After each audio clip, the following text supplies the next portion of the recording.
September 14th, 2024, 6:15 a.m. The alarm didn't wake Jackson Reeves. He was already awake. He had been awake for an hour, staring at the water-stained ceiling of room 12 at the Mercer Motor Lodge. The same room he'd rented for 6 months straight. The same ceiling he studied every morning while the sun crawled across West Virginia like it was afraid of what it might find. Jack sat up slowly, his back complaining the way it always did since the mining accident in '09. 48 years old, and his body kept a detailed record of every mistake, every fall, every time he'd chosen pride over safety. The photograph sat on the nightstand where it always sat. A young woman, 22 years old, dark hair pulled back in a ponytail, blue work uniform with a name tag that read, Lily.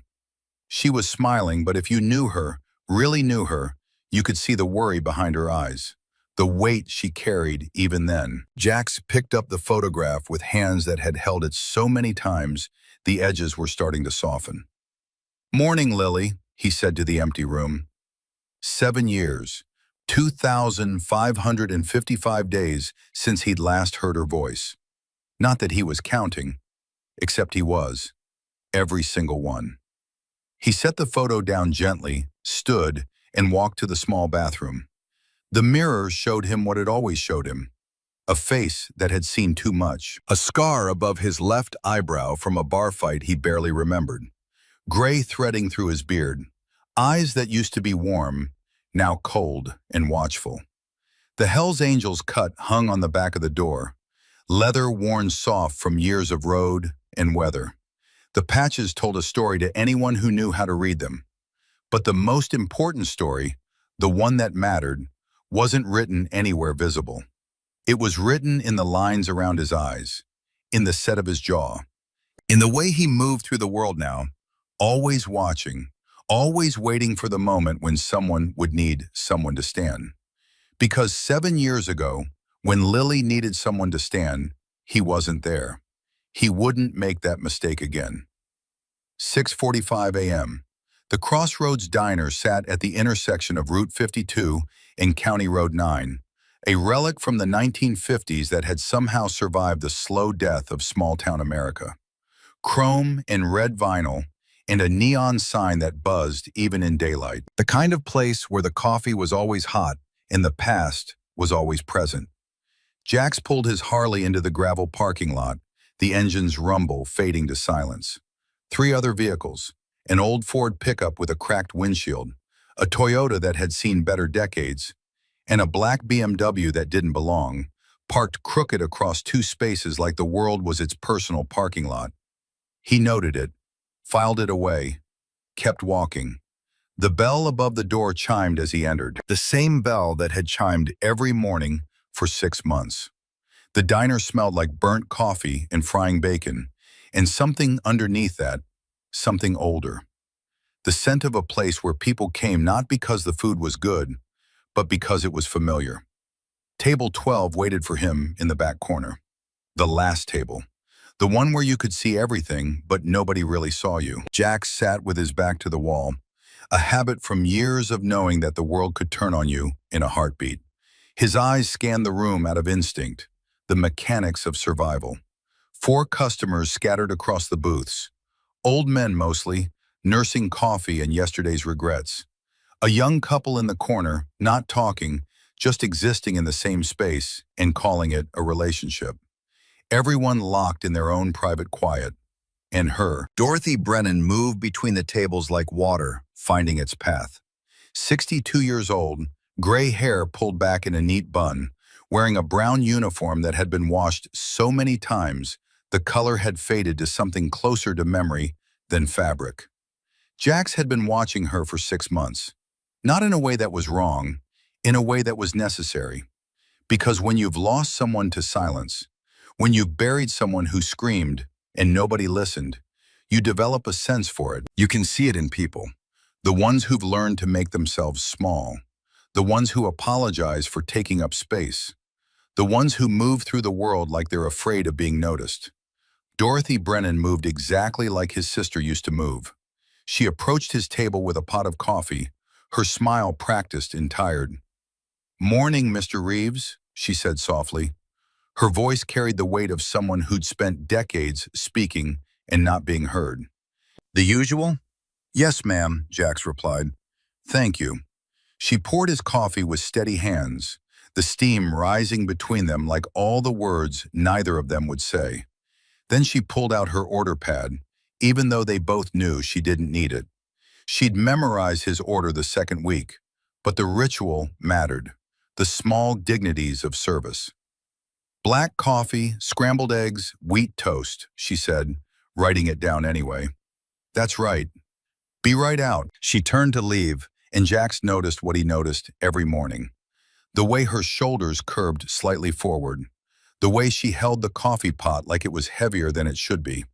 The way she glanced at the clock on the wall with the expression of someone measuring out their life in shift increments. 38 years she'd worked here. He'd learned that from Frank Dalton, the diner's owner, during one of their brief conversations. 38 years of pouring coffee and clearing plates and being invisible to people who never bothered to see her. Just like Lily had been invisible to the people who should have protected her. Jax wrapped his hands around the coffee cup and let the heat seep into his palms.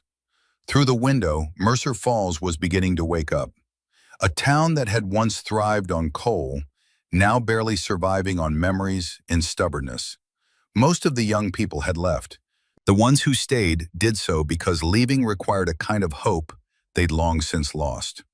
He'd come here 6 months ago with no plan, just a need to be somewhere that wasn't home, where every street corner didn't remind him of Lily, where he could exist in the anonymous space between grief and whatever came after. But anonymity was a luxury, because the first week he'd sat in this diner, he'd seen Dorothy Brennan flinch when a customer snapped his fingers at her. He'd seen her apologize for something that wasn't her fault. He'd seen the way she made herself smaller when men raised their voices. And he'd seen Lily in every single moment. So he stayed, watching, waiting. For what, he couldn't say. Some part of him knew he was looking for redemption in the bottom of a coffee cup. Looking for a chance to do what he hadn't done 7 years ago. To stand when it mattered. 7:30 a.m. Dorothy's shift had started at 5:30 that morning, same as it had started every morning for longer than she cared to remember. Her alarm had gone off at 4:45, pulling her from a sleep that felt more like drowning than rest. She'd moved quietly through her small house, trying not to wake her mother. Evelyn Brennan, 86 years old, slept in the room that used to be Dorothy's sewing room, back when Dorothy had time for things like sewing. Back before Alzheimer's had turned her mother into a stranger who sometimes remembered her daughter's name and sometimes called her by her sister's name, dead now for 20 years. The nursing home had cost $3,400 a month. Dorothy's salary from the diner was $1,800, the mathematics of impossibility. So she'd brought her mother home 3 months ago, quit the overnight care, learned to function on 4 hours of sleep, learned to smile when her mother looked at her with suspicion and asked who she was and what she was doing in her house. In the kitchen, Dorothy had made oatmeal for Evelyn, measured out medications, left a note for the neighbor who'd check in at noon. Mrs. Patterson, a widow herself, who understood the economics of surviving alone. Then she'd climbed into her 2006 Ford Taurus, a car held together by prayer and duct tape, and driven to the diner through streets empty and dark. Now, 7:30 in the morning, she was on her 5th pot of coffee, and her feet were already aching. She moved between tables on autopilot, refilling cups before they were empty, clearing plates before they were asked to be cleared, reading the small signals of need before customers even knew they needed something. It was a skill developed over decades, the invisible art of service. At table 6, she refilled Gerald Morrison's cup. He came in every morning, had for 15 years, always ordered the same thing, never said thank you. She didn't take it personally anymore. You couldn't afford to take things personally when you needed the job more than the job needed you. At table 3, she brought extra jam to the young couple. The girl had been crying. Dorothy could see it in her red-rimmed eyes. in the way she held her coffee cup like it was the only solid thing in a dissolving world. Dorothy set down the jam without comment, without intrusion, just a small kindness in a world that didn't offer many. The girl looked up surprised. "Thank you." "You're welcome, honey." Such small words, but they mattered. Dorothy had learned that everything small mattered when you'd been small yourself for long enough. She returned to the counter where Frank was working the grill. Frank Dalton, 59 years old, had owned the diner for 32 years. They'd gone to high school together, back when Mercer Falls still had a high school that taught more than 300 students instead of 87. "Busy morning," Frank said, flipping eggs with practiced efficiency. "Always is on Saturdays," Dorothy replied, though it wasn't particularly busy. "But you said things like that. You performed the small talk that made the day feel normal, even when nothing about it was." "You doing okay, Dot?" Frank asked, using the nickname he'd called her since they were 16. "I'm fine." She wasn't fine, but fine was what you said when the truth was too complicated and too heavy to set down in the middle of someone else's morning. Her mortgage payment was due in 3 days, $1,200. The bank had called yesterday, the kind of call that was polite but firm, the kind that reminded you that houses, like dignity, could be taken away when you couldn't pay for them. But she smiled at Frank because that's what you did. You kept the heaviness to yourself. You didn't burden other people with problems they couldn't fix. "Order up," Frank called, sliding plates onto the warming shelf.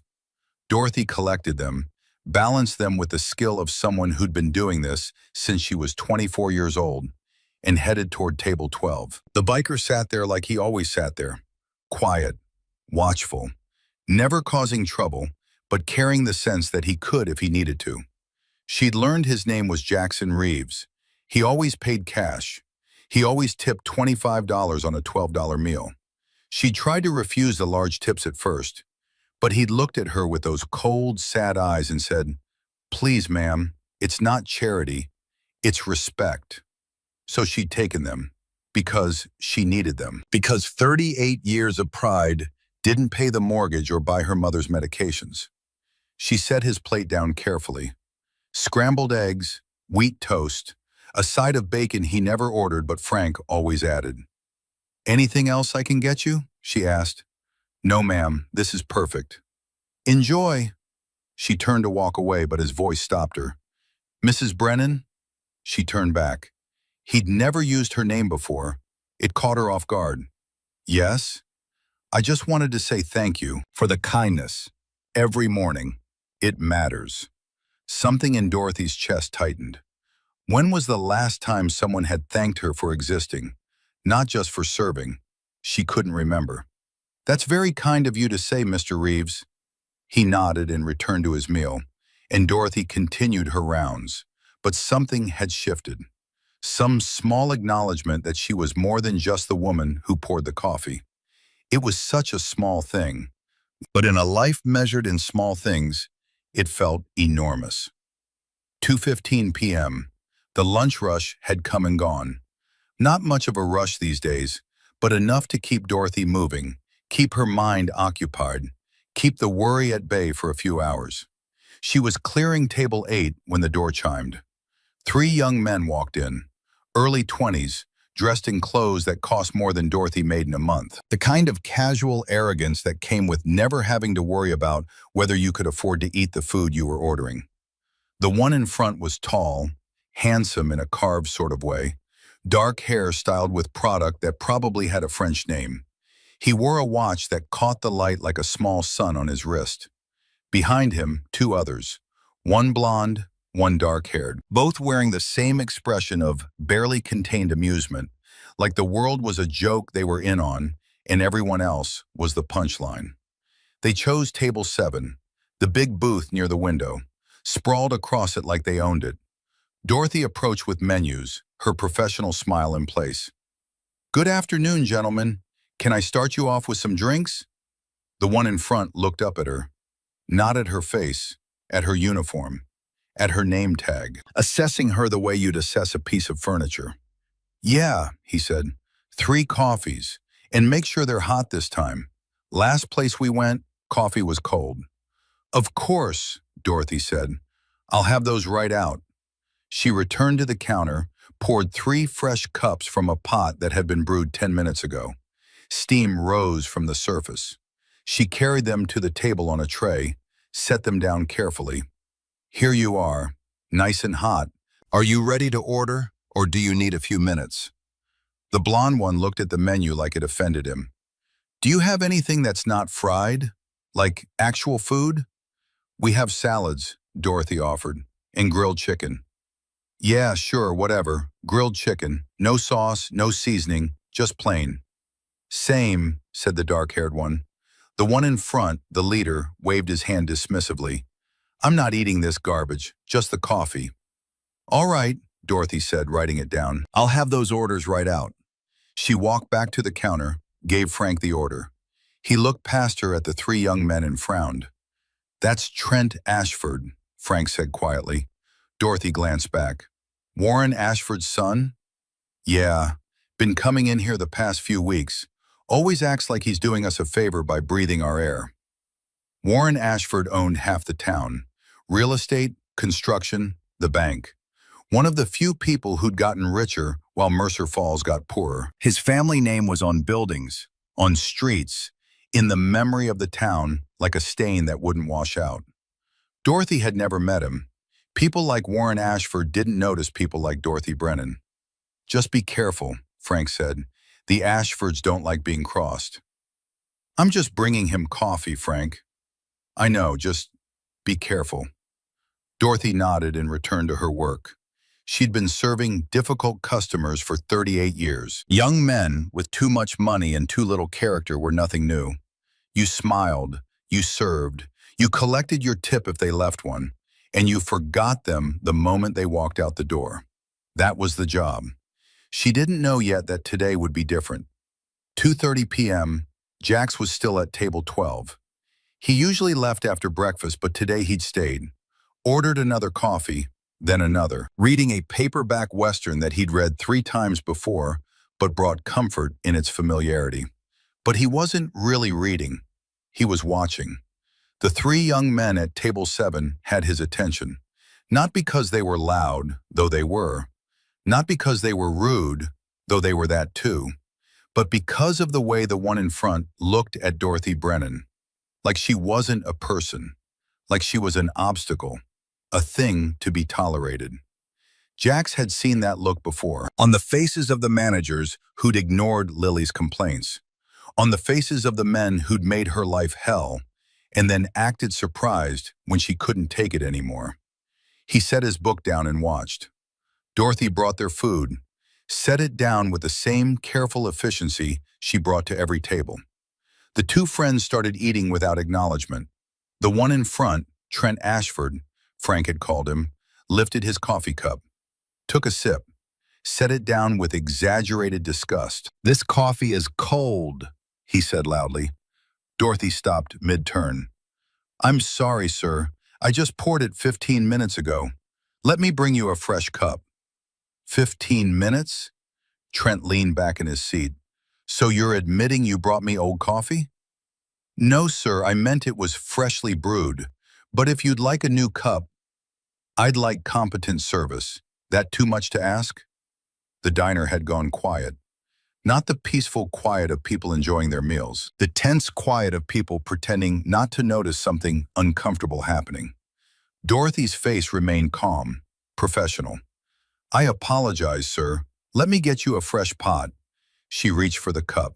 And Trent Ashford, with the casual cruelty of someone who'd never faced consequences for anything in his entire life, tilted the cup and poured the entire contents over Dorothy's head.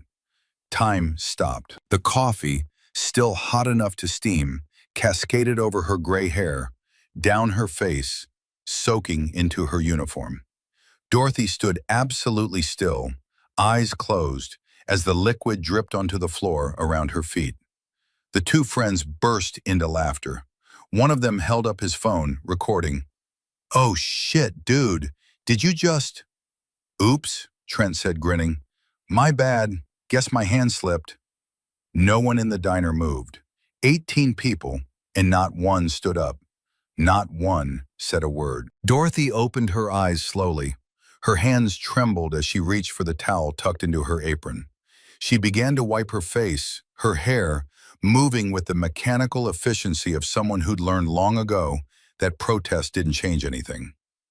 "Clean yourself up," Trent said casually, already turning back to his friends. "And bring me a fresh coffee, one that's actually hot this time."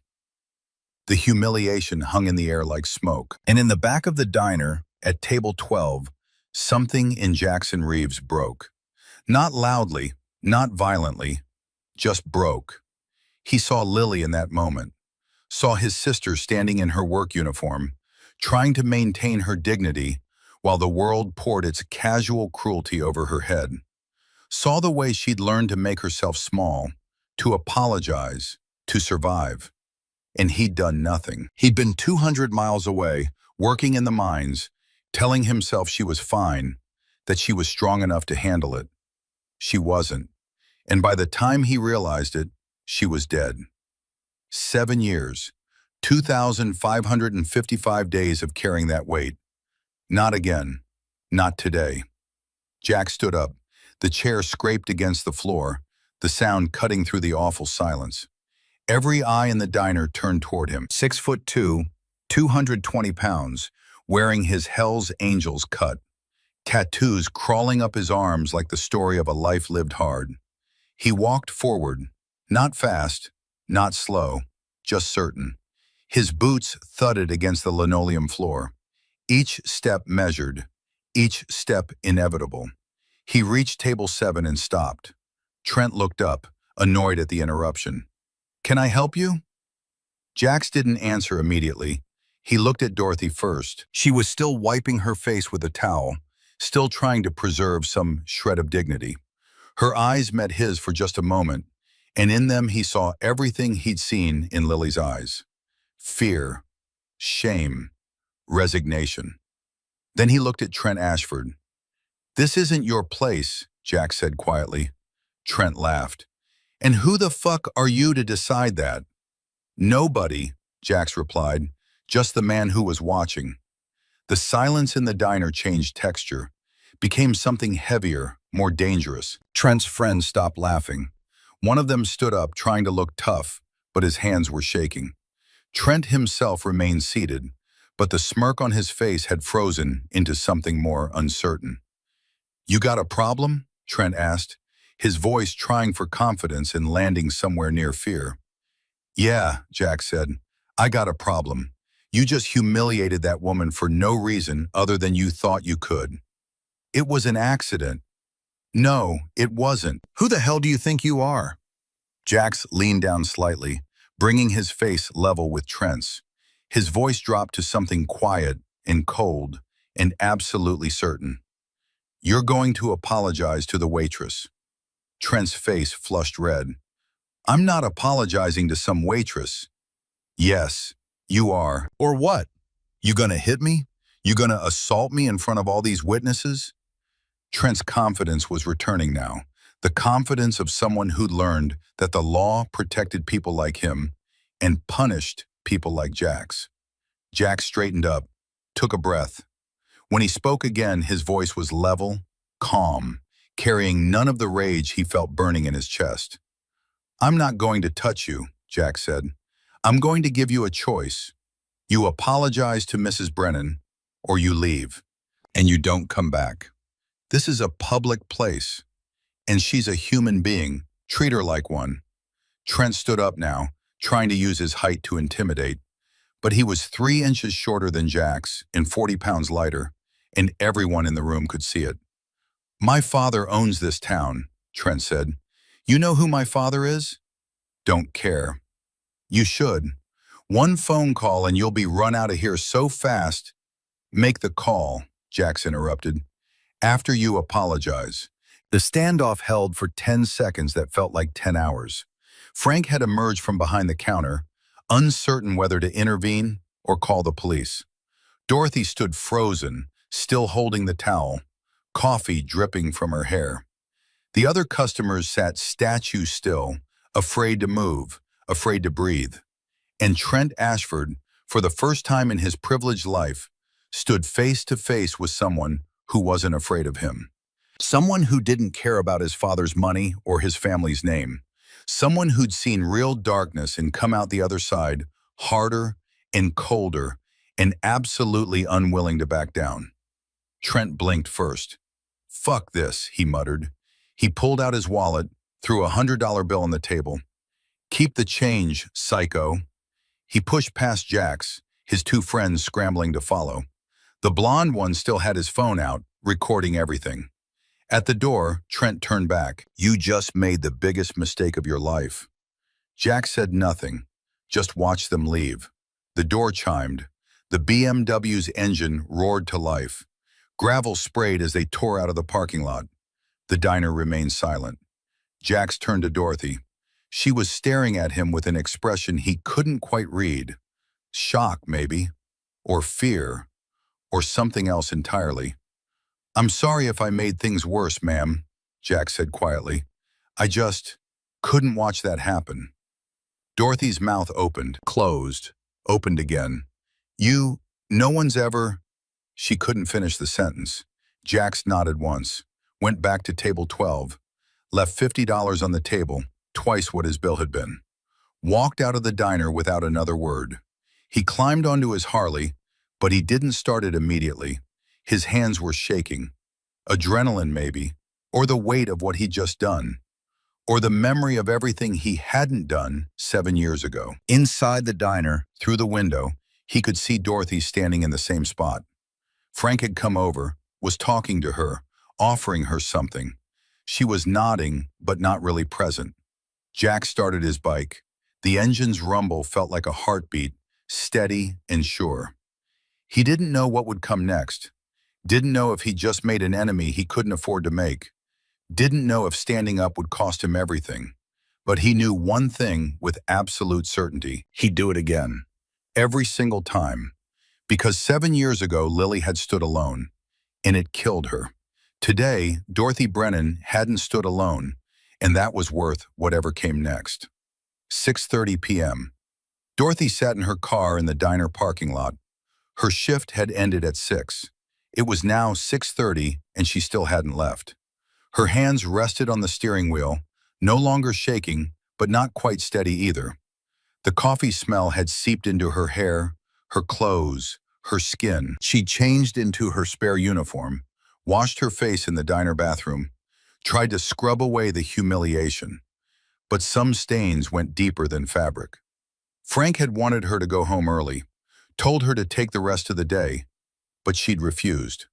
Because going home meant thinking about what happened, meant letting it become real.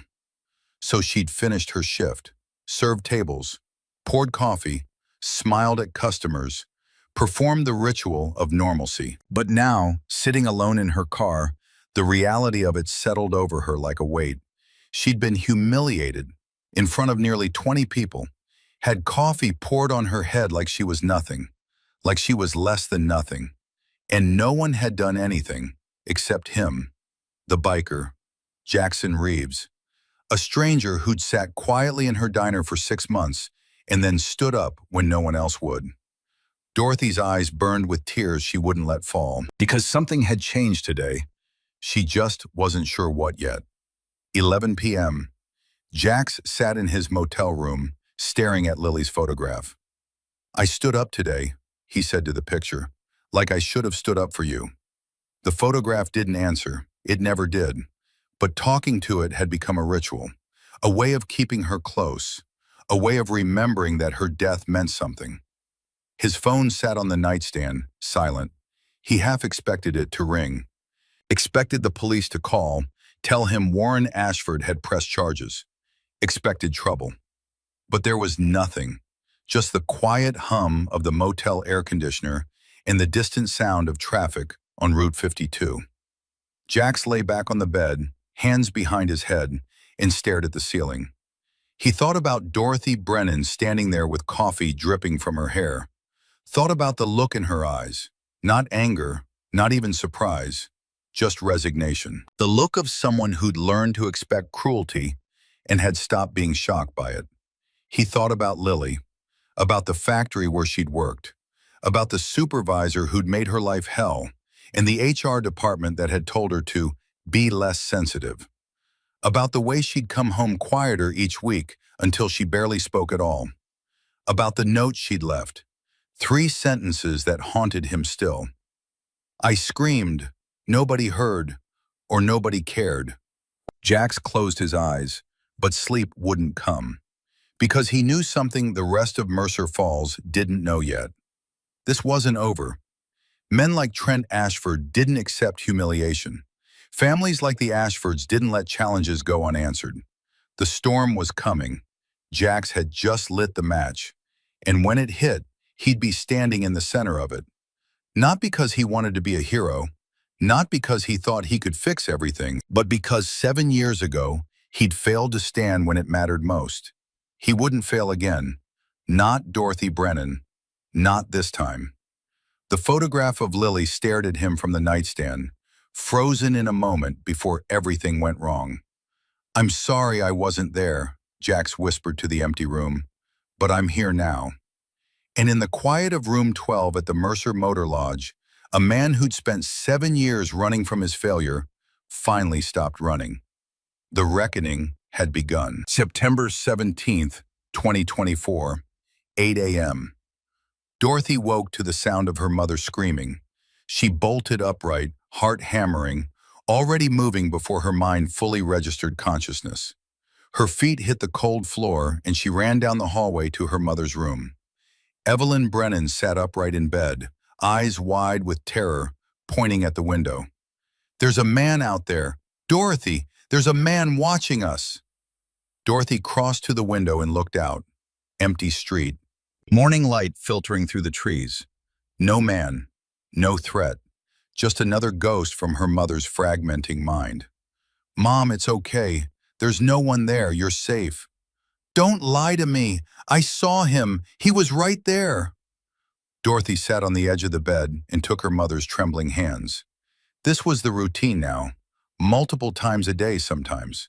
The Alzheimer's had progressed faster than the doctors predicted. Soon, maybe in months, maybe in weeks, her mother wouldn't recognize her at all. "I promise you're safe, Mom. I'm here. No one's going to hurt you." Evelyn's face crumpled like paper. The fear drained away, replaced by confusion. "Dorothy? When did you get here?" "I've been here all night, Mom." "Oh, that's nice of you to visit." Dorothy helped her mother back down to the pillow, pulled the blanket up, stroked her hair until her breathing steadied. Evelyn's eyes drifted closed. In sleep, she looked peaceful, like the woman she used to be before the disease started erasing her, piece by piece. Dorothy checked the time. 7:45. She should have been at the diner 15 minutes ago. She called Frank from the kitchen, keeping her voice low. "I'm going to be late. Mom had a rough morning." "Take your time, Dot. Are you sure you want to come in today? After yesterday..." Yesterday. The word hung between them like smoke. "I need to work, Frank. I can't afford not to." Silence on the other end. Then, "Okay, but Dot, I need to tell you something. Warren Ashford called me last night." Dorothy's stomach dropped. "What did he say?" "He wants me to fire you." The kitchen floor seemed to tilt beneath her feet. "What?" "He said his son was assaulted in my establishment, that you caused a scene, that the whole thing was your fault." "Frank, you saw what happened. Trent poured coffee on my head. I didn't do anything." "I know, Dot. I know. And I told Warren that. But he said if I don't let you go, he'll make things very difficult for the diner." Dorothy sat down hard at the kitchen table. The same table where bills piled up in neat stacks of impossibility. The same table where she'd sat with her husband Richard before the mining accident took him. The same table where life kept dealing her hands she didn't know how to play. "Are you firing me?" Frank's voice cracked slightly. "I don't want to." "God, Dot, you've been here longer than I have. But Warren owns the note on this building. He could call it in tomorrow if he wanted. I'd lose everything. So yes, you're firing me. I'm asking you to take a leave of absence, unpaid, just until this blows over." How long? I don't know. Dorothy looked at the bills on the table. Mortgage due in 3 days. Her mother's medications. The electricity bill with the red final notice stamp. I understand, she said, her voice steady despite the panic rising in her chest. Thank you for being honest with me, Frank. Dot, I'm so sorry. If there was any other way, I know. I'll come by tomorrow to get my things. She hung up before he could say anything else, before the sympathy in his voice could break through the fragile wall she'd built to hold herself together. Dorothy sat at the kitchen table and stared at the bills. Did the math she already knew wouldn't work. $1,800 a month from the diner. Gone. Her savings account held $437. She had 2 credit cards, both maxed out. Her car was worth maybe $1,500 if she could find a buyer. The equation was simple and brutal. She was going to lose everything. 9:30 a.m., Jax was at the Rusty Nail, the biker bar on the edge of town where questions weren't asked and everyone minded their own business. He sat at the bar nursing a black coffee, reading yesterday's newspaper without really seeing the words. His phone had been silent all night. No calls from the police, no threats, nothing, which meant the storm was building quietly. The bartender, a man named Hank who'd lost his left arm in Desert Storm, refilled Jax's cup without being asked. You hear about what happened at the diner yesterday? Hank asked. I was there. Figures, the whole town's talking about it, half of them saying you're a hero, other half saying you're a troublemaker. What do you say? Hank smiled, a crooked thing that had seen too much to be surprised by anything. I say the Ashfords have had it coming for a long time, but I also say you just made yourself an enemy who doesn't lose. Wasn't trying to make an enemy. Never are. But sometimes standing up is the same as starting a war. Jax's phone buzzed on the bar. Unknown number. He answered. Mr. Reeves? A woman's voice. Professional. Cold. Yeah. This is Catherine Marsh, attorney for the Ashford family. I'm calling to inform you that my clients are considering legal action regarding an incident at the Crossroads Diner yesterday. Legal action for what? Assault, intimidation, threatening behavior. My client has video evidence of you approaching his table in a threatening manner. Jax almost laughed. Your client poured coffee on an elderly woman's head. I didn't touch him. That's not what the video shows. I'm extending a courtesy by calling you directly. If you agree to a public apology and stay away from my client and his family, we'll consider the matter closed. And if I don't, then we'll pursue this through the legal system. I should mention that Mr. Warren Ashford has considerable resources and a very good relationship with the county sheriff. I'll think about it. You have until 5 p.m. today to decide. The line went dead. Jax set the phone down, stared at it like it was a snake that had just tried to bite him.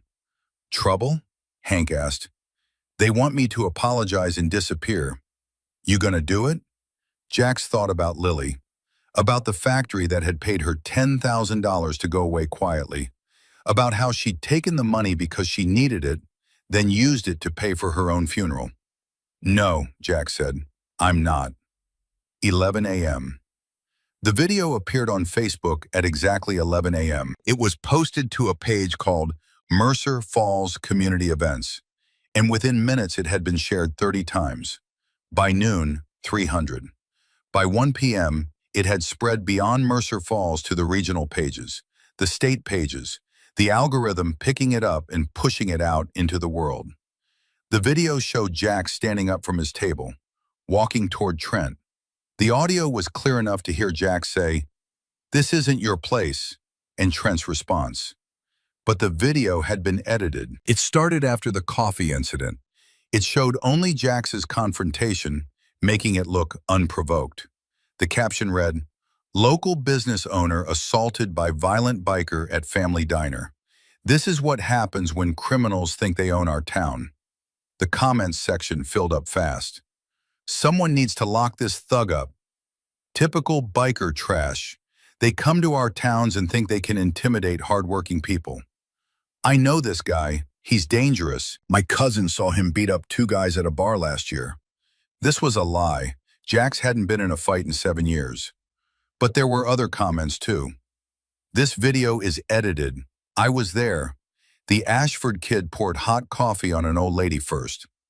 The Ashfords are lying. Again. Anyone surprised? Where's the full video? Show what really happened. Within hours, the post had 15,000 views. Local news picked it up. Regional news sent reporters. And suddenly, what had happened in a small-town diner was becoming something bigger. Dorothy saw the video on her neighbor's phone. Mrs. Patterson had come over to check on Evelyn and found Dorothy sitting at the kitchen table, staring at nothing. "You need to see this, dear," Mrs. Patterson said, holding out her phone. Dorothy watched the edited video, watched herself become invisible in her own humiliation, watched Jax become the villain in a story that had edited out the actual crime. "This isn't what happened," Dorothy said softly. "I know, dear, but it's what they're saying happened." Dorothy handed back the phone. Her hands were steady, her voice was calm, but inside something was shifting, something that had been dormant for 38 years of swallowing her voice and making herself small. "Mrs. Patterson, do you still have that old camera? The one that records videos?" "The camcorder? Yes, I think so. Why?" "I need to borrow it, and I need you to teach me how to use it." 2:30 p.m. Jax was back in his motel room when someone knocked on the door. He opened it to find Dorothy Brennan standing there, holding a canvas bag and looking like she'd made a decision that scared her, but that she was going to make anyway. "Mrs. Brennan," Jax said, surprised, "is everything okay?" "May I come in?" He stepped aside, suddenly aware of how sparse his room was. A bed, a chair, his motorcycle gear in the corner, Lily's photograph on the nightstand. A life reduced to what could fit in a single room. Dorothy sat in the chair. Jax sat on the edge of the bed, maintaining respectful distance. "I lost my job today," Dorothy said, "because of what happened yesterday." "I'm sorry, that's not right." "No, it's not. But it's what happens when you cross the Ashfords." She paused, gathering herself. "I came to thank you for standing up. No one's ever done that for me before." "You don't need to thank me, ma'am." "Yes, I do. And I need to tell you something." She pulled a USB drive from her bag. "Frank gave this to me this morning. It's from the diner's security camera, the full video, everything that happened." Jax took the drive, held it like it was something precious and dangerous at the same time. "The Ashfords posted an edited version," Dorothy continued, "making you look like the aggressor. But this shows the truth, all of it. Why are you giving this to me?" Dorothy's hands clasped together in her lap. When she spoke, her voice was quieter, but somehow stronger. "I've spent 38 years being invisible, being quiet, apologizing for existing. And yesterday, I stood there with coffee dripping down my face and I thought, this is it. This is who I am. Someone who gets walked on and says, thank you." She looked up, met Jax's eyes. "But then you stood up, and I realized something. The reason I've been invisible all these years isn't because people don't see me. It's because I've been making myself invisible. Because I was afraid of what would happen if I was seen." "Ma'am, I understand what you're saying, but the Ashfords are powerful. They'll come after you." "They're already coming after me. I've lost my job. They're spreading lies about both of us. And if I stay quiet now, if I let them control the story, then nothing changes.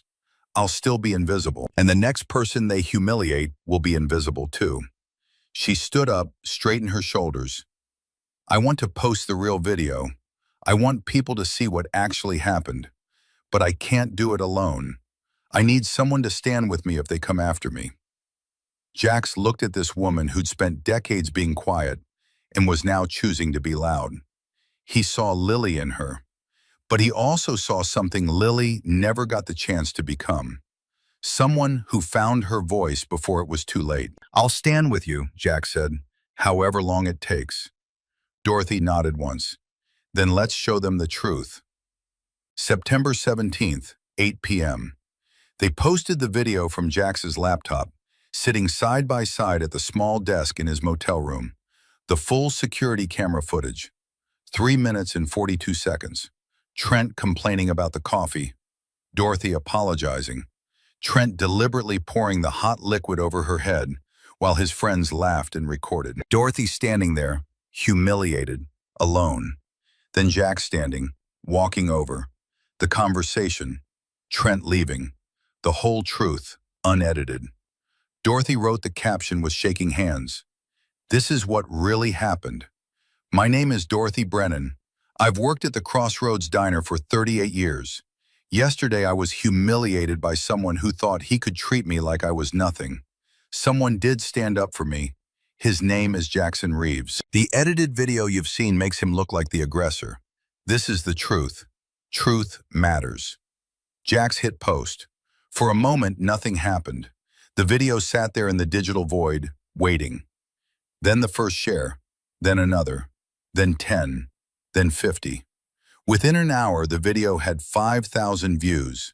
Within 3 hours, 50,000. By midnight, 200,000. The comments poured in like a flood. I'm from Mercer Falls. The Ashfords have been doing this for years. Finally, someone's standing up to them. That poor woman. She deserves so much better. This is what happens when rich kids think they can do whatever they want. Everyone sharing that edited video should be ashamed. This is the real story. Local news called. National news called. Dorothy's phone rang so many times she had to turn it off. And in a mansion on the hill overlooking Mercer Falls, Warren Ashford watched the video with a face carved from stone and called his lawyer. The war had begun. September 19th, 2024, 9 a.m. The letters arrived on the same day. Dorothy received hers by certified mail. A cease and desist from Ashford family attorneys, demanding she remove the video immediately and issue a public apology for defamation. The letter threatened a lawsuit for $1 million if she did not comply within 72 hours. Jax received an identical letter. They met at a coffee shop 2 towns over, away from Mercer Falls, and the eyes that were now watching them constantly. Dorothy read her letter twice, her hand steady. $1 million. They're trying to scare you, Jax said. It's working. We can take the video down, walk away. They'll probably drop it if we do. Dorothy folded the letter carefully, creased it with precise movements. My mortgage is due. I can't pay it. The bank will foreclose in 30 days. I'm going to lose my house regardless. I'm sorry. Don't be. I'm just stating facts. She looked up at him. I've been poor my whole life, Mr. Reeves. I've survived layoffs and recessions, and my husband dying, and my mother's illness. I've survived by being quiet and invisible and grateful for scraps. She set the letter on the table between them. But you can't sue someone for $1 million if they don't have $1 million to take. I've got a house I'm about to lose, and a car that's worth nothing, and $400 in the bank. What are they going to do? Take my invisibility? Jax smiled despite himself. No, ma'am. I suppose they can't. Then the video stays up. It does. They sat in silence for a moment, 2 people who'd chosen a hard path when an easy one was available. Can I ask you something? Dorothy said. Why did you really stand up that day? You didn't know me. You didn't owe me anything. Jax pulled out his phone, showed her the photograph of Lily. My sister. 7 years ago, she worked at a meatpacking plant. Her supervisor sexually harassed her for months. She reported it to HR. They told her to be less sensitive. Her co-workers turned on her, called her a troublemaker. What happened? They offered her $10,000 to quit and sign a non-disclosure agreement. She took it because she needed the money. Then she used most of it to pay for her funeral in advance. Took her own life a month later. Dorothy's hand went to her mouth. Oh my God. She left me a note, 3 sentences. I screamed. Nobody heard. Or nobody cared. Jax's voice was steady, but his eyes were not. I was working 200 miles away. Told myself she was fine. that she was tough enough to handle it. By the time I realized she wasn't, it was too late. Mr. Reeves, that wasn't your fault. I know, but knowing something and feeling it are different things. He looked at Dorothy. When I saw Trent pour that coffee on you, I saw Lily. Saw all the moments no one stood up for her. And I thought, not again. Not on my watch. Dorothy reached across the table and squeezed his hand. A brief touch, but it carried weight. Your sister would be proud of you. I hope so, ma'am. I really do. September 25th, 2024, 3 p.m. Warren Ashford arrived at Dorothy's house in a black Mercedes. Alone, no lawyer, no witnesses. Dorothy watched from the window as he walked up her cracked driveway, past the garden she no longer had time to tend, to her front door. She opened it before he could knock. Warren Ashford was 56 years old, silver-haired, dressed in a suit that cost more than Dorothy's car.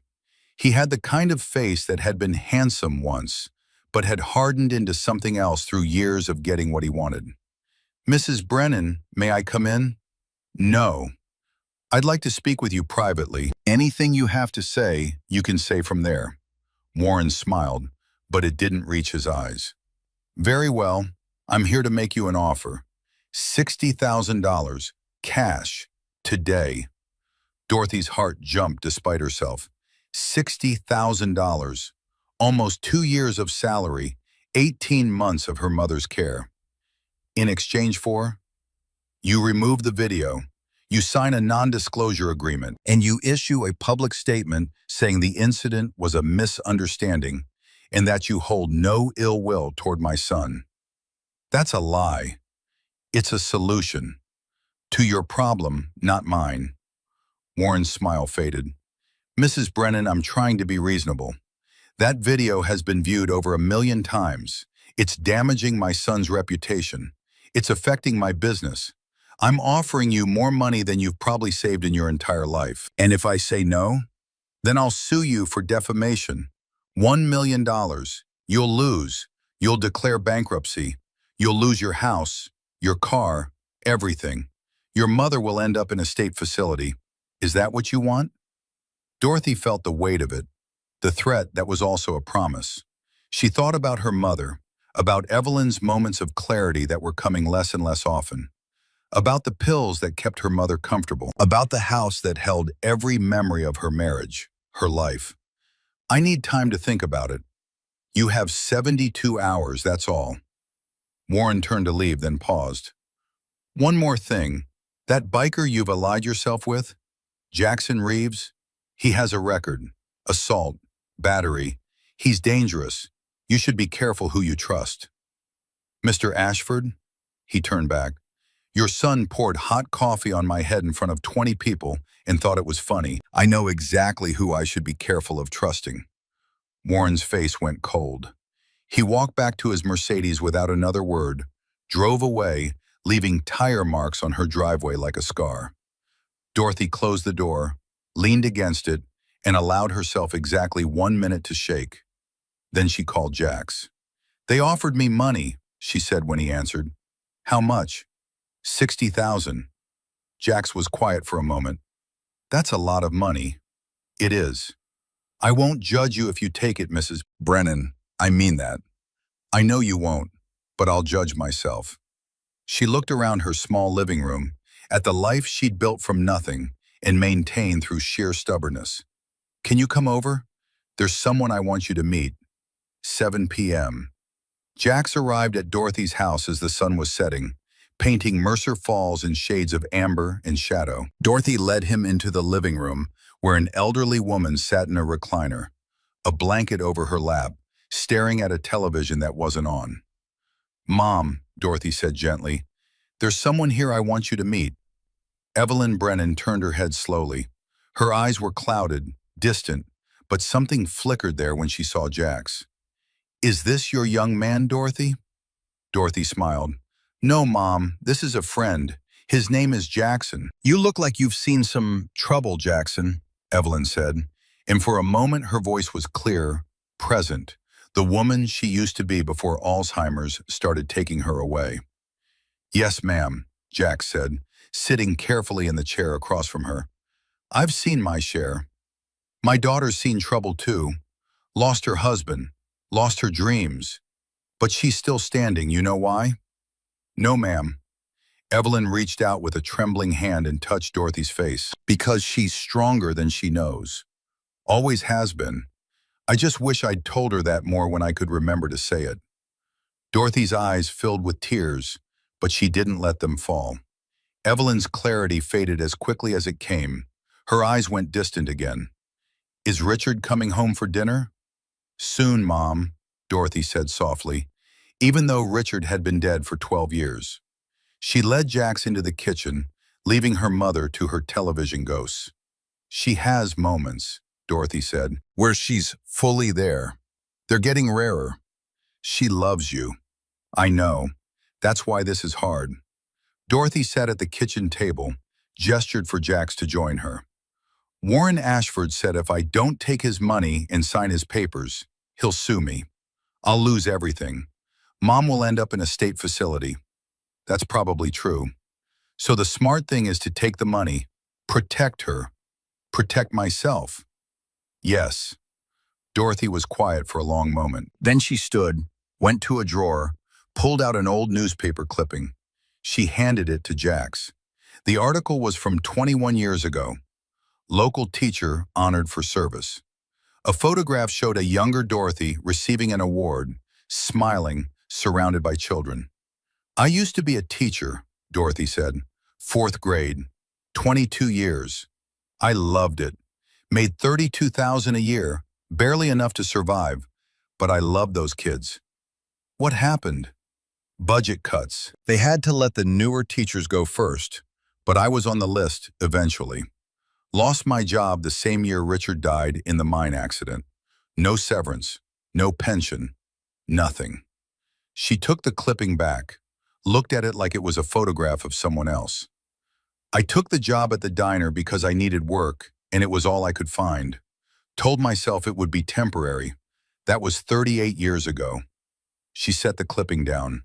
I've spent nearly 4 decades apologizing for existing, being grateful for minimum wage, accepting that this is all I deserve. That's not true. I know that now. But knowing something and believing it are different things. She looked at Jax. If I take Warren's money and sign his paper, I'm saying that my dignity has a price, that humiliation can be bought and sold, that powerful people can do whatever they want as long as they pay enough. You're also saying your mother's care matters, that keeping your home matters. Those things aren't shameful. No, but silence is. Dorothy's voice strengthened. This afternoon, a woman I don't know sent me a message. She said she worked for one of Warren's companies 5 years ago, said she was harassed, reported it, and was fired. She signed a non-disclosure agreement for $15,000 because she needed it. And every day since, she's regretted it. Dorothy pulled out her phone, showed Jax the message. She said watching me speak up gave her courage. She's ready to break her NDA to tell her story. There are others too, women, men, people the Ashfords have silenced over the years. She set the phone down. If I take the money and disappear, I'm telling all of them that silence is still the safer choice, that speaking up isn't worth the cost. And if you don't take the money, you lose everything. Maybe, probably, but I'll lose it standing up instead of kneeling down. Jax looked at this woman who'd been invisible her whole life and was now choosing to be seen, consequences be damned. He thought about Lily, about the money she took and how it poisoned her from the inside, about how silence had killed her as surely as the rope. What do you need from me? Jax asked. Stand with me. When they come, and they will come, I need someone who won't run. I won't run, even if it costs you. Jax thought about the motel room that had been his home for 6 months, about the life he'd been living, drifting, running from the ghost of his sister, about the moment at the diner when he'd finally stopped running and started standing. Especially then, he said. Dorothy smiled. Not the practiced, professional smile she wore at the diner. A real smile, tired and scared and determined all at once. Then we tell Warren Ashford no, and we get ready for whatever comes next. September 26th, 2024, 10 a.m. The woman's name was Margaret O'Brien. She was 70 years old, white-haired, with eyes that had seen too much grief. She arrived at Dorothy's house carrying a cardboard box filled with documents. Dorothy and Jack sat with her at the kitchen table while Evelyn watched television in the other room, lost in whatever decade her mind had wandered to. "My son Daniel worked for Ashford Construction," Margaret said, her voice steady despite the pain in it. 5 years ago, he was a foreman, good at his job, honest. She pulled out a folder, opened it to show emails, time cards, incident reports. He reported safety violations. The crew was working with faulty equipment. Daniel told his supervisor, told the site manager, told Warren Ashford himself. They told him to mind his own business or find another job. "What happened?" Dorothy asked. 3 months later, there was an accident. Scaffolding collapsed. 2 men were injured, could have been killed. Daniel filed an official report with OSHA. 2 weeks after that, he was fired. They said he was creating a hostile work environment. Margaret's hands trembled as she pulled out more documents.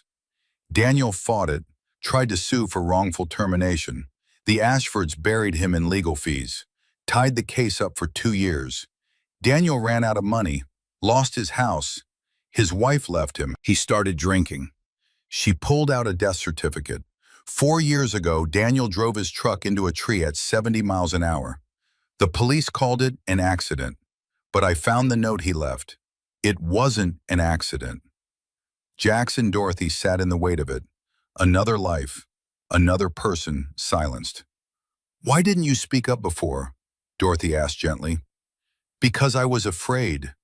Because Warren's lawyers made me sign a settlement agreement when Daniel died. $25,000 to keep quiet about the wrongful termination. I took it because I needed it, and because I was ashamed. Ashamed that I couldn't save my son. Ashamed that I let them buy my silence." Margaret looked at Dorothy with eyes that had cried all the tears they had. "But when I saw your video, when I saw you refuse to be invisible, I realized something. My silence didn't protect Daniel. It just meant he died for nothing." She pushed the box of documents across the table. "This is everything. Emails, reports, evidence that the Ashfords have been doing this for years, covering up violations, silencing complaints, destroying people who stand up to them." "Why give this to us?" Jax asked. "Because I can't let another person die thinking nobody cared enough to listen. And because maybe, if enough of us stop being silent, they'll finally have to answer for what they've done." Dorothy took Margaret's hand, 2 elderly women who'd both lost too much, holding on to each other in the wreckage. "We'll stand together," Dorothy said. "All of us." "There are others," Margaret said. "I've been reaching out. 2 more people who work for Ashford companies, who were fired or harassed or silenced. They're ready to come forward if you are." Jax felt the weight of it settling on his shoulders. This wasn't just about a cup of coffee anymore. It was bigger, deeper, years of buried voices rising to the surface. "We need to be ready," Jax said. "When we do this, when we bring all of this forward, Warren will come at us with everything he has." "Let him come," Dorothy said. And for the first time since Jax had known her, she didn't sound afraid. September 27th, 2024, 11 p.m. Dorothy sat at her kitchen table, unable to sleep. Tomorrow was the deadline. 72 hours since Warren's offer. Tomorrow she had to give him her answer. $60,000 sat on one side of the scale. Everything she could lose on the other. Her mother's voice drifted from the bedroom. "Richard? Richard, where are you?" Dorothy went to her, helped her back to bed, held her hand until she drifted off again. When she returned to the kitchen, she found the letter she'd written earlier. 2 versions. One accepting Warren's offer, one declining it. She read them both. The acceptance was practical, responsible, the smart choice that would keep her mother safe and her house intact. The decline was reckless, dangerous, the choice that might cost her everything. Dorothy thought about her mother's moment of clarity. She's stronger than she knows. She thought about Margaret O'Brien, choosing to break her silence after 4 years of grief. She thought about Jax and Lily, and how silence had killed one of them, while the other spent 7 years trying to atone. She thought about the message from the woman who'd regretted taking the money, about the others who were ready to come forward if she led the way. And she thought about herself, about 38 years of being invisible, of apologizing, of making herself small. Dorothy picked up the acceptance letter and tore it in half. Then she called Jax. "It's late," he said when he answered, but there was no sleep in his voice. He'd been waiting. "I'm saying no," Dorothy said, "to the money, to the silence, to all of it." "You're sure?" "I've never been more sure of anything in my life." There was a pause. Then Jax said, "Then we do this right. Tomorrow morning, we call the others. Margaret, the two who work for Ashford. We tell the whole story, everything. Warren will destroy us. Maybe, but we'll be standing when he does." Dorothy looked out her window at the dark streets of Mercer Falls, a town that had forgotten how to stand up for itself, a town where silence had become survival. "Mr. Reeves?" "Yes, ma'am." "Thank you for being the one who stood. Thank you for being the one who kept standing." Dorothy hung up and sat in the quiet of her kitchen. The bills were still there, the mortgage still due, her mother still disappearing day by day. But something had changed. She wasn't invisible anymore. And tomorrow the whole town would see exactly what that meant. September 28th, 2024, 10 a.m. The town square of Mercer Falls hadn't seen a gathering like this in 15 years, not since the mine closed, and half the town showed up to protest a closure that happened anyway. Today, 43 people stood in the morning sun. Some held signs, some held phones recording. Most just stood there, silent witnesses to something that felt like the beginning of change, or the end of hope, depending on which side you were on. Dorothy Brennan stood on the courthouse steps, her hands trembling slightly as she gripped a piece of paper with notes she'd written at 3 in the morning when sleep wouldn't come. Beside her stood Jax, solid and quiet, wearing his Hell's Angels cut like armor. Margaret O'Brien stood on her other side, 70 years old and tired, but upright. 2 others flanked them.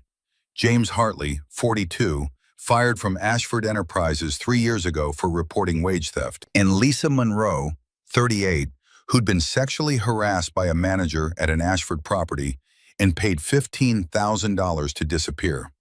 A local news crew had set up their camera. WVTV, the regional station that covered 3 counties and usually reported on high school football games and county fairs. But today they'd sent their actual news team because something was happening in Mercer Falls that mattered beyond the town limits. The reporter, a young woman named Sarah Kim, held her microphone and waited. Dorothy looked out at the faces. Some she recognized from the diner. Customers who'd sat in her section for years and never learned her name. Some were strangers. Some were friends who'd stayed away since the video went viral, afraid of being associated with trouble. And in the back, standing apart from the crowd, she saw Warren Ashford. Not hiding, not running. Standing there in his expensive suit with his lawyer beside him, watching with cold calculation. Dorothy took a breath. Jack squeezed her shoulder once, briefly. "You don't have to do this," he said quietly. "Not if you're not ready." "I've been waiting 38 years to be ready," Dorothy replied. "If I wait any longer, I'll be dead." She stepped forward to the microphone someone had set up.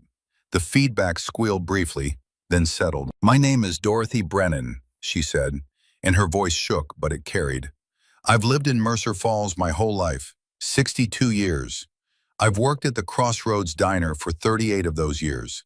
I've poured your coffee. I've served your breakfast. I've listened to your stories and remembered your names even when you didn't remember mine." The crowd was silent. Even the wind seemed to hold its breath.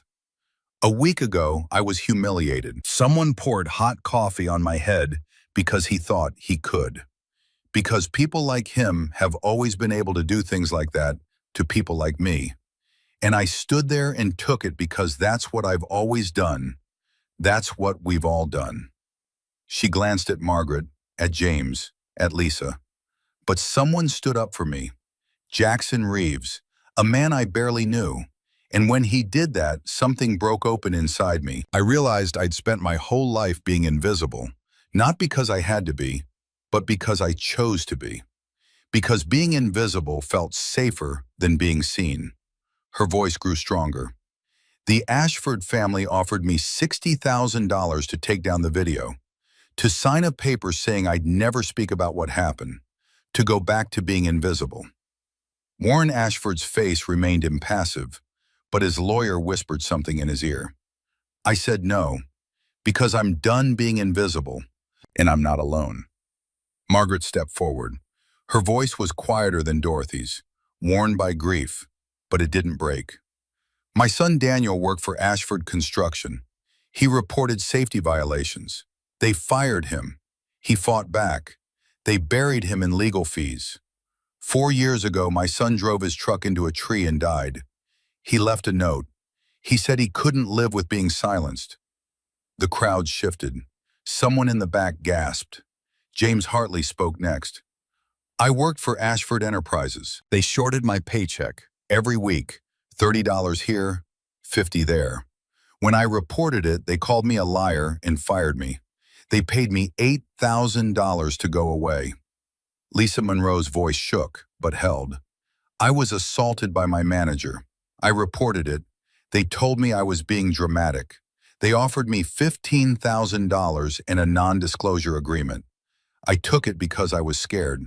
I've regretted it every day since. Dorothy stepped forward again. This isn't about one cup of coffee. This is about a pattern. Years of powerful people hurting others and paying them to stay quiet. Years of us staying quiet because we were afraid. She looked directly at Warren Ashford. But we're not quiet anymore. The reporter moved in with her microphone. Mrs. Brennan, the Ashford family's attorney, has sent cease and desist letters threatening a $1 million lawsuit. Aren't you afraid? Dorothy almost laughed. Ma'am, I have $400 in my bank account and a house I'm about to lose. You can't sue someone for $1 million they don't have. The only thing I own is my voice, and I'm not selling it. The camera panned across the crowd, capturing faces. Some nodding, some crying, some just watching, processing, deciding which side of history they wanted to stand on. Sarah Kim turned to her camera. This is Sarah Kim reporting from Mercer Falls, where what started as a viral video has become something much larger. A reckoning. We'll continue to follow this story as it develops.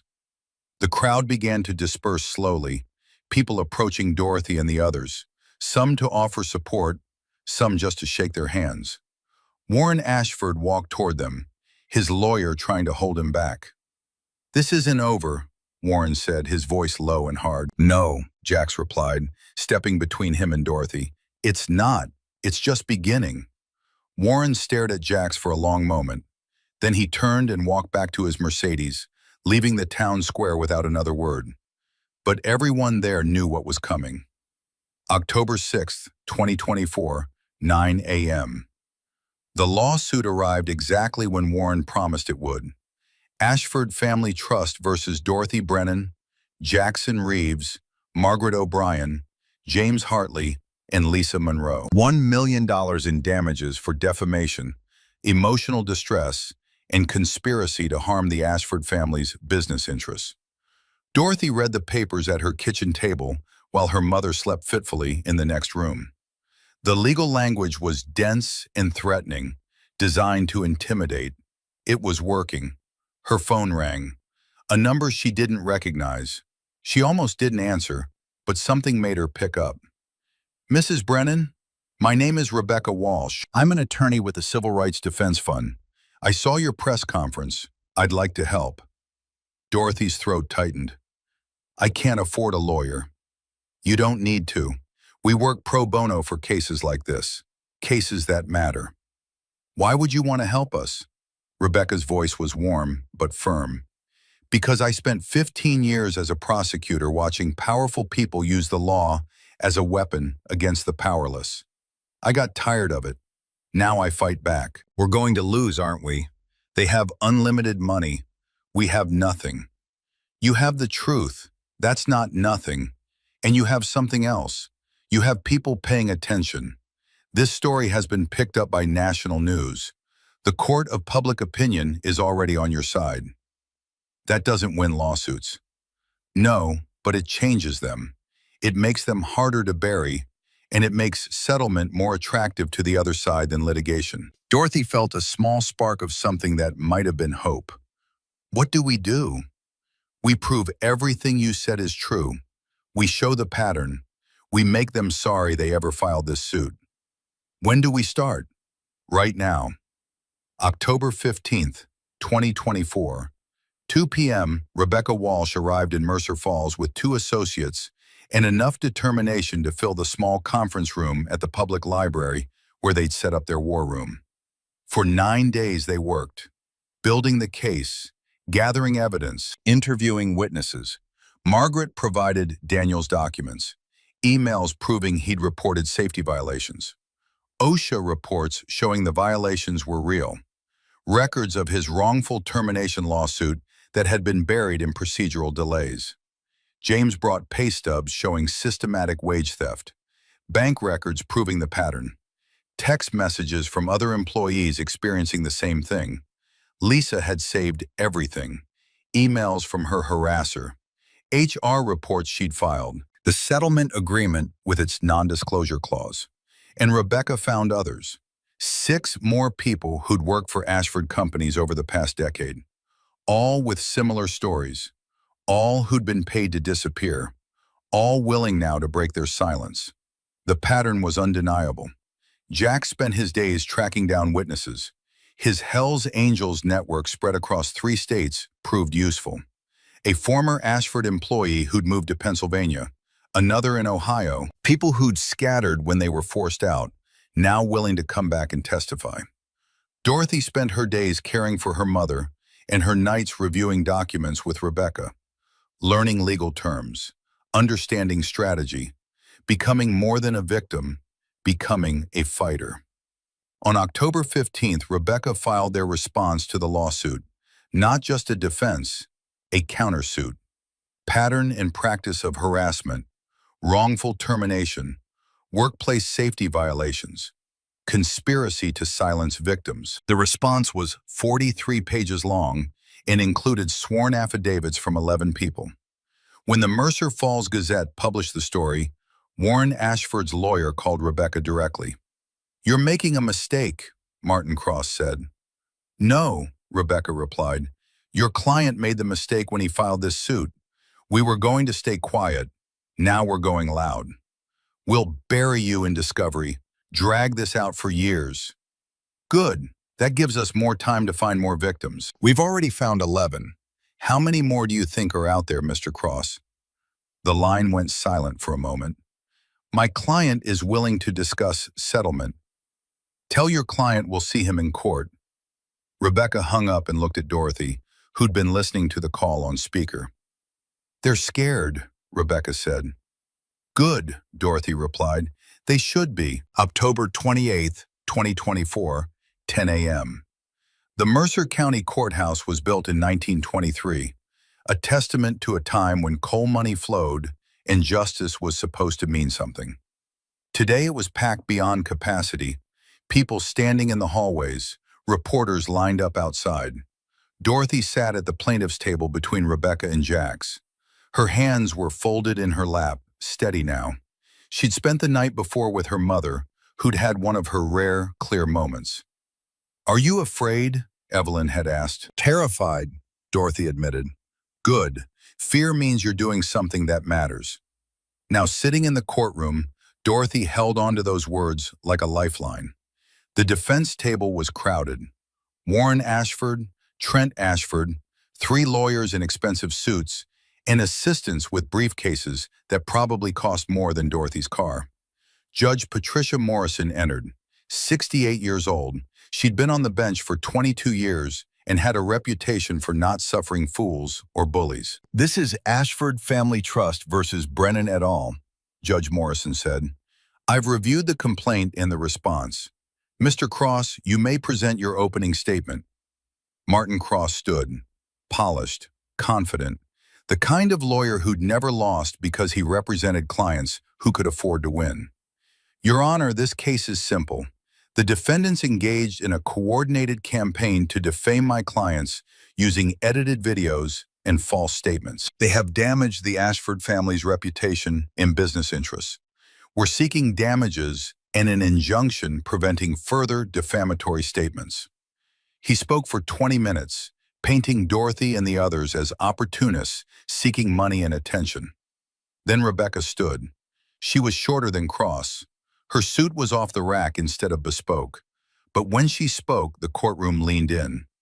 "Your Honor, we will prove that every statement made by the defendants is true. We will show a pattern spanning 10 years of the Ashford family using their wealth and power to silence employees who reported violations, harassment, and unsafe working conditions. We will prove that they paid at least 17 people to sign non-disclosure agreements rather than address legitimate complaints." Rebecca's voice strengthened. "This isn't a defamation case. It's an attempt to weaponize the legal system against people who dared to speak truth to power, and we will not be silenced." The judge made notes. "Very well, Mr. Cross, call your first witness." The trial had begun. Day 1. 3 witnesses for the prosecution. All testified that the video had damaged the Ashford family's reputation. All admitted under cross-examination they'd never actually watched the full video, only the edited version. Day 2. Trent Ashford took the stand. Martin Cross walked him through a carefully rehearsed testimony. The coffee was an accident. Dorothy had been clumsy. Jax had approached threateningly. Trent had felt endangered. Then Rebecca stood for cross-examination. "Mr. Ashford, in the video, your hand tilts the cup directly over Mrs. Brennan's head. That's visible, correct? It could look like that, but yes or no, your hand tilts the cup." Trent shifted. "Yes, but I didn't mean..." "And your friends were recording and laughing. Is that the usual response to an accident?" "We were just..." "Yes or no, Mr. Ashford," his lawyer objected. The judge overruled. "They were laughing," Trent admitted quietly. "And you said, 'Oops, my bad.' Is that correct?" "I was trying to apologize." "By telling her to clean herself up?" Trent's face reddened. "I was embarrassed." "You were embarrassed? Not Mrs. Brennan, who had hot coffee poured on her head?" "Objection. Argumentative. Sustained. Move on, Miss Walsh." Rebecca pulled out a document. "Mr. Ashford, is this your social media account?" "Yes." "And did you post this message 6 months before the incident?" Quote, "Service workers need to remember their place. You're there to serve, not have opinions." The courtroom went silent. "I don't remember posting that." "But it's from your account, posted April 2024. Do you stand by that statement?" Trent looked at his father. Warren's face was stone. That was taken out of context." "What context makes that statement acceptable, Mr. Ashford?" No answer. Rebecca let the silence hang. No further questions. Day 3, Dorothy testified. She walked through her 38 years at the diner, the regulars she'd served, the kindness and cruelty she'd witnessed, the moment Trent poured the coffee. "What went through your mind?" Rebecca asked. "That this was it. This was who I'd always be. Someone people could humiliate and walk away from." "What changed?" Dorothy looked at Jax, sitting in the gallery. "Someone stood up. And I realized if he could stand for me, I could stand for myself." Cross's cross-examination was brutal. He questioned her memory, her motives, her finances, implied she was seeking money. "Isn't it true you're about to lose your house?" "Yes." "And you're facing significant medical bills for your mother?" "Yes."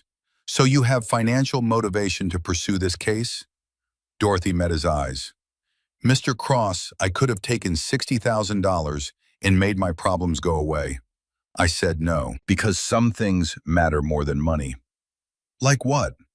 Like being able to look at myself in the mirror. Like knowing I didn't let them buy my silence. Like showing my mother, who's losing her memory, that she raised someone with a spine. The courtroom was silent. Cross moved on quickly. Day 4. The pattern emerged. Margaret testified about Daniel, James about the wage theft, Lisa about the harassment. Then the 6 others Rebecca had found. One after another, they told their stories. Different industries, different complaints, same outcome. Complain, get fired or harassed, get offered money to disappear, sign the NDA, stay silent. The pattern was undeniable. On cross-examination, Cross attacked each one, called them disgruntled, suggested they were coordinating testimony, implied financial motive. But he couldn't explain away the documents, the emails, the settlement agreements, the pattern that stretched across 10 years. Day 5, Jax testified. He told the court about Lily, about watching his sister be silenced, about the moment in the diner when he saw it happening again. Why did you intervene? Rebecca asked. Because I didn't intervene 7 years ago when my sister needed someone to stand up, and it killed her. I wasn't going to let that happen again. Did you threaten Mr. Ashford? No, I gave him a choice. Apologize or leave. He chose to leave. Cross tried to paint Jax as violent, brought up his assault record from 15 years ago. You have a history of violence, don't you, Mr. Reeves? I defended my sister from a police officer who was arresting her for a crime she didn't commit. I'd do it again. So you admit you're willing to use violence? I'm willing to stand up for people who can't stand up for themselves. That day at the diner, I used words, only words. Day 6. Warren Ashford took the stand. He was polished, prepared, testified that his companies had strong HR policies, that any settlements were standard practice, that he was being unfairly targeted. Rebecca waited until cross-examination. Mr. Ashford, how many non-disclosure agreements has your company signed in the past 10 years? I don't have that number. Your counsel produced 17 in discovery. Does that sound right? Approximately. 17 people paid to stay silent about problems in your companies. Does that concern you? Those were mutually agreed upon settlements. Did any of those 17 people receive justice for their complaints? They received compensation. That's not what I asked.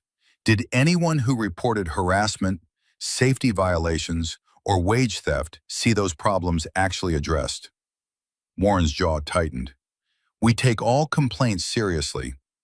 Then why did you offer Mrs. Brennan $60,000 to delete the video and sign an NDA? That was a settlement offer. To make her go away, just like the others. Objection. Withdrawn. Rebecca pulled out another document.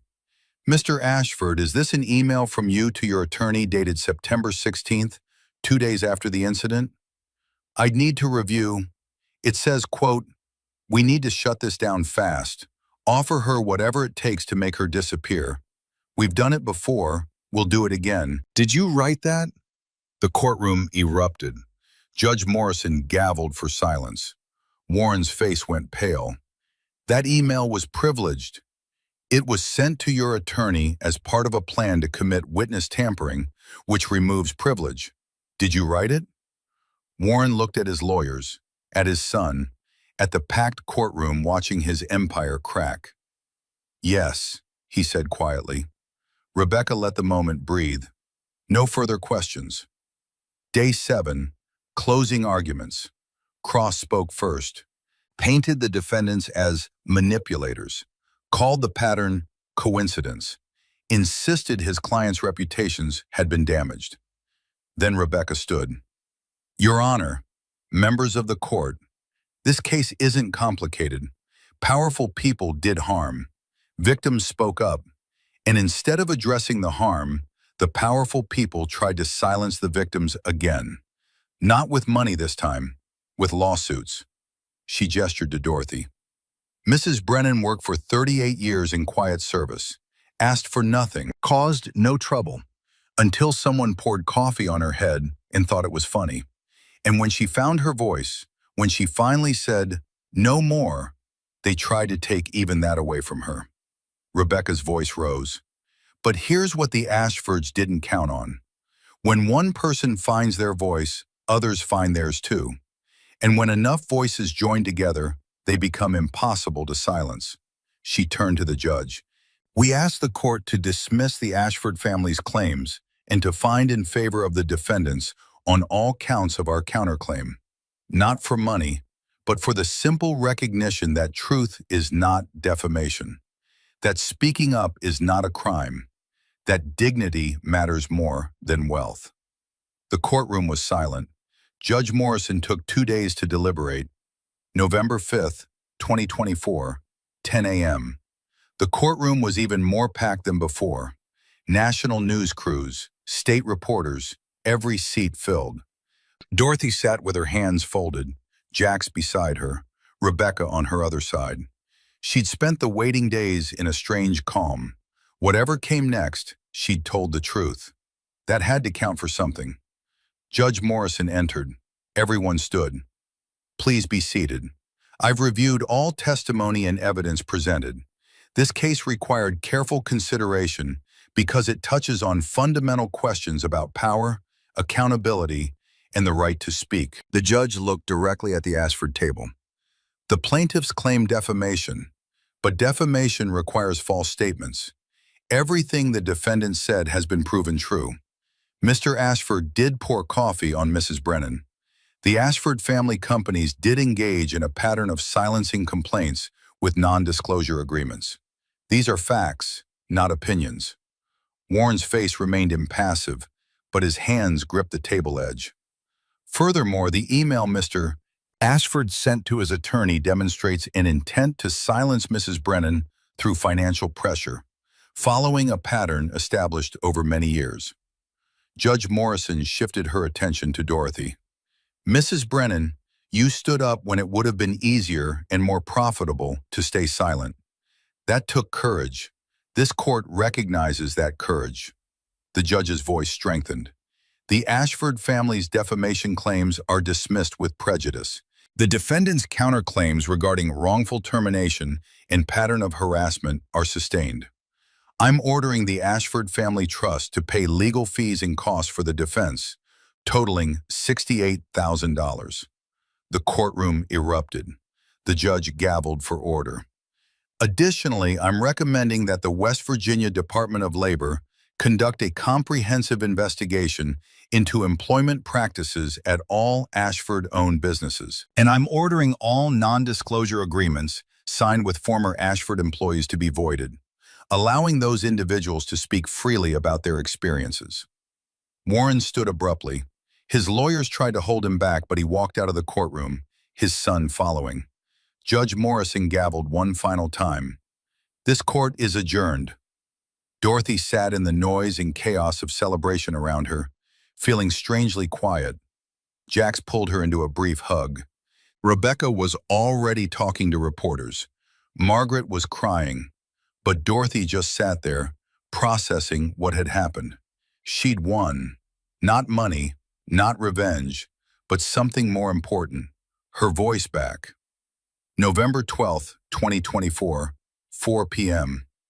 The envelope appeared on Dorothy's doorstep with no postmark, no return address. Inside, a check for $800 and a handwritten letter. Mrs. Brennan, I've been working construction for 6 weeks. This is what I've saved. It's not enough. It'll never be enough, but it's all I have. I don't expect forgiveness. I don't deserve it. But I wanted you to know that what you did, standing up, speaking truth, it changed something in me. My father cut me off after the trial, said I humiliated the family by admitting what I did. But the truth is, I humiliated myself. You just made me see it. I'm learning what real work means, what it means to earn respect instead of expecting it. I have a long way to go. Thank you for teaching me what my father never did.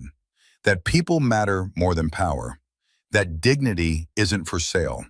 I'm sorry, Trent Ashford. Dorothy read the letter twice, sat with it. She didn't cash the check. Not yet, maybe not ever. But she kept the letter. Because redemption wasn't instant, it was a process. And Trent was at the beginning of a very long road. That was enough for now. December 1st, 2024. Dorothy stood in what had been the diner's storage room, now converted into a small community space. 6 elderly people sat in comfortable chairs arranged in a circle. Her mother Evelyn was one of them, having a good day, lucid and present. Dorothy had used the legal fee award to save her house and transform part of it into an adult daycare. Not for profit, just for care, for people who needed community and couldn't afford the expensive facilities. Frank had helped, donating furniture. Jax had built wheelchair ramps. The community had come together in small ways that added up to something real. Mrs. Dorothy, one of the elderly men said, "Could you tell us that story again? About standing up?" Dorothy smiled. "I think you've all heard it enough times." "No," Evelyn said, her voice clear. "Tell it again. Some of us need to remember that standing up is possible." So Dorothy told it, not as a victim's story, not as a hero's journey, just as the truth of one moment when silence broke and voices found each other. When she finished, the room was quiet. Then one of the elderly women raised her hand. "I worked at the textile mill for 40 years. They cheated us on overtime. I never said anything, but I'm saying it now." Another voice. "I was harassed at my job, took the money and stayed quiet, but my daughter works now. I don't want her to think silence is the only option." One by one they spoke, small voices that had been quiet for decades, finding courage in Dorothy's story to tell their own. This was what winning looked like. Not a judgment, not money, just people finding their voices and learning they didn't have to use them alone. December 20th, 2024 7 a.m. Jack sat at table 12 in the Crossroads Diner. Same spot, same order, but everything else had changed. A new waitress, Amy, brought his coffee. The diner had survived Warren's threats. Frank had found new investors. The community had rallied. "You're that guy," Amy said, not afraid, just matter of fact. "From the video." "Yeah, thank you. My sister works retail. Her manager was harassing her. She reported it because of what you all did. They actually fired him. First time I've seen someone actually face consequences." Jax nodded. "That's good." Amy moved on to other tables, and Jax sipped his coffee, watching the morning unfold. Dorothy didn't work here anymore, but her impact remained. The way staff treated each other, the way customers spoke to servers, small changes that rippled outward. His phone rang. Unknown number. He answered. "Mr. Reeves?" An elderly woman's voice, scared but determined. "Yeah. My name is Clara Patterson. I'm from Ohio. I saw the news about what happened in Mercer Falls.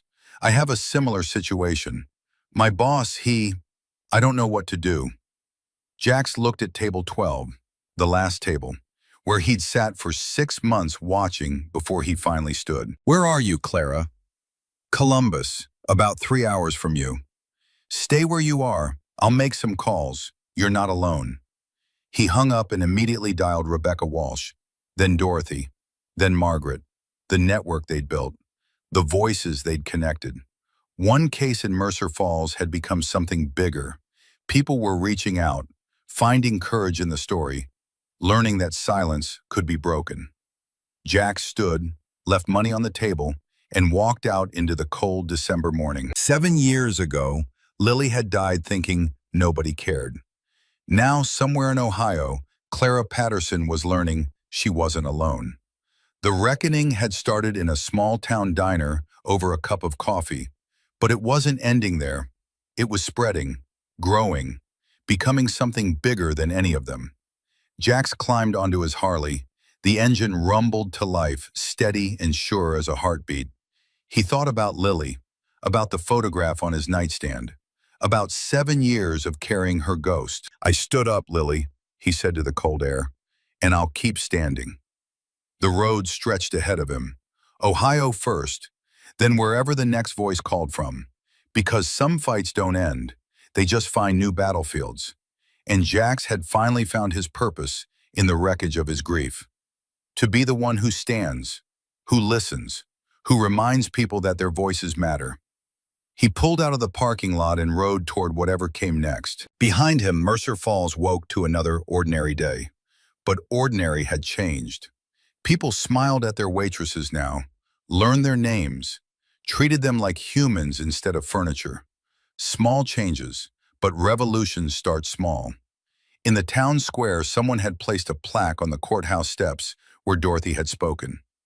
Here on September 28, 2024, Dorothy Brennan found her voice and reminded us all that silence protects nothing but the powerful. Dorothy saw it on her morning walk, stood there reading it, her mother's hand in hers. "Did you really do all that?" Evelyn asked, having one of her clear moments. "I did, Mom. I'm proud of you. I'm proud of me, too." They walked home together through streets that looked the same but felt different. Because everything had changed, and nothing had changed. The powerful were still powerful. The vulnerable were still vulnerable. But now the vulnerable knew something they hadn't known before. They had voices. And when voices joined together, they became impossible to ignore. Dorothy's phone buzzed. A message from someone she didn't know. "I saw your story. I'm speaking up about my workplace. Thank you for showing me it's possible." She smiled and kept walking. One voice had become two. Two had become 17. 17 had become hundreds. And somewhere, someone else was standing at their own crossroads, making the choice between silence and voice. The reckoning wasn't over. It was just beginning. And every person who chose to speak was writing the next chapter. 6 months later, Trent Ashford stood at a construction site, his hands calloused from real work, his back aching from real labor.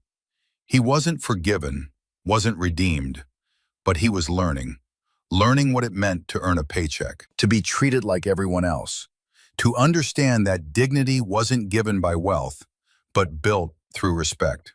His father had disowned him, his friends had disappeared, but for the first time in his life, Trent felt like he was becoming someone worth being. At lunch break, he sat with the crew. They didn't know who he was, who he'd been. They just knew him as the new guy, the one who was learning. And that was enough. Across town, in a small house filled with elderly laughter, Dorothy served coffee to people who'd spent their lives being invisible. And in a garage on the edge of Mercer Falls, Jax rebuilt motorcycles and answered calls from people who needed someone to stand with them. The story could have ended with coffee on the floor, with silence and shame and nothing changing. But it didn't, because one person stood up and another found her voice. And together they proved that the most powerful thing in the world isn't wealth or status. It's truth, spoken, shared, amplified. The reckoning had come to Mercer Falls, and it was spreading, one voice at a time.